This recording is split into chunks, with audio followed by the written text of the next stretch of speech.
जी सारे दोस्तों ਨੂੰ सलाम सत श्री अकाल नमस्कार।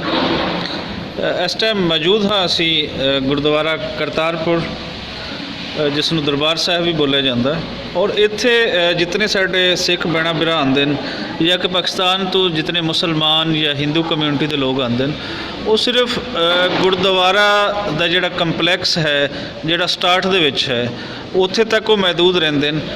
उस तो अगे वो किते नहीं देखते कि कितने इंतजामात हो रहे हैं। सो इस टाइम तक सानू कोई ऐसी वीडियो वो सानू वेखण नू नहीं मिली जिहदे ते इहदे बैक एंड ते जिहड़ा जितना काम इस टाइम स्टार्ट हो रही है।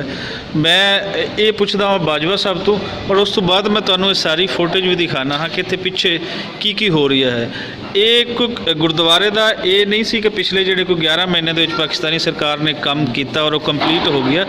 ये अगे बहुत एक वड्डा कंपलैक्स है और अगे स्टार्ट है काम और इस काम दा करन दा की मकसद है और किस हद तक हो चुका है। बाजो साहब की कहते हो इस बारे? हाँ जी, आ जी जगह ते असीं खलोते हैं इनू सराए आखते हैं और सराए का मतलब तुम समझो सराह होंदा है जिहदे मुसाफर खाना रात रहने वास्ते। ਇਹ जिन्ने भी कमरे ने इन्हां दे विच गद्दे लगे ने बैड लगे ने और ये इस तरह ही जी अगे बिल्डिंग बन रही है। एक ये उपरा भी बननी है और काम जोड़ा चालू है। ये सारा ये एट ए टाइम 5000 बंदे का यात्री का इतने ठहरन का यदा जोड़ा प्रबंध है ना जी वो पक्का इंतजाम किया जा रहा है। जोड़ा काम हाली मुरम्मत के और मुरम्मत जी है वो हो रही है, कुछ काम हो रहा है, कुछ ज़ाहिर है तो मौसम ही है।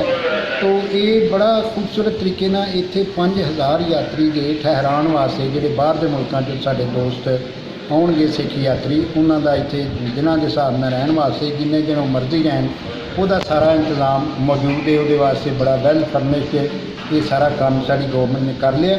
और कुछ जोड़ा मैं दसिया कि मेरे सज्जे हथ बिल्डिंग नज़र आ रही है, एक वो परा बिल्डिंग वाली बननी है और ये सारा जोड़ा इतने 5000 यात्री का इसका इंतजाम हो रहा है। अच्छा बाजवा साहब ये जोड़ा 5000 यात्री है ये जोड़े साढ़े इस टाइम का एक परमिशन दी पाकिस्तानी सरकार ने लांघे दे करतारपुर कॉरीडोर तो जो साढ़े इंडियन सिख भैन भरा या बाकी कम्यूनिटीज़ के लोग आ रहे हैं ये क्या उन्होंने भी इत्थे स्टे वास्ते ये उन्होंने वास्ते बनाया जा रही है या कि ये जोड़े पूरी दुनिया के विचों बाकी जोड़े सिख यात्री इत्थे आएंगे ये उन्होंने लिए बनाया जा रही है और किहड़े-किहड़े दिनां लई बनाया जा रही है कदों इत्थे ठहर सकते हैं? नहीं ये बारे ना जी मेरा जी साडे कोल कोई इस तरह की जानकारी नहीं।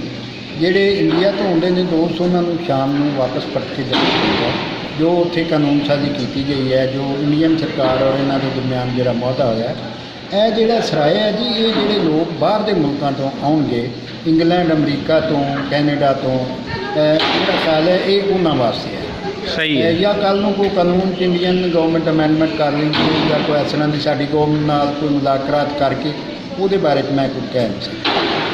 बिल्कुल सही है कि ये बिल्कुल अजे तक तो जो पाकिस्तानी सरकार ने जो इंडियन यात्री ने उन्होंने एंट्री जी इतने दी गई है वो 9 बजे तो लैके 4 बजे तक उन्होंने इतने स्टे होंदा और एक दिन का स्टे है, एक दिन तो ज़्यादा इतने अलाउ नहीं है। सुबह उन्होंने आना है तो शामी टुर जाना है। सो असीं तुहानूं दिखाने ये जो पिछे फोटो दे विच नज़र आ रही है सिर्फ ये नहीं है इस तो अगे भी जिस तरह तुसीं देख सकते हो कि कुछ कम है कुछ इट्टां टाइलां आ रही हैं ये वास्ते अजे कंस्ट्रक्शन का काम जोड़ा है वो शुरू है। सो एक बहुत बड़ा एक मनसूबा है जो पाकिस्तानी सरकार इसमें तोड़ चढ़न जा रही है। और जिस तरह मैं पहले दस चुके हाँ कि ये कुछ सिर्फ ये नहीं सी कि जोड़ा पहले बाबा जी के 550वें जन्मदिन तक जी तकरीबात वास्ते उसनूं खोला गया है वो सिर्फ एक ओपनिंग सी और उहदे वास्ते जिहड़ा स्टार्ट दे विच फेस दे विच सामने सा नज़र आ रही है सी वो काम होया। बैक एंड ते ए सारे काम जिहड़े हैं ए तुसीं देख सकते हो।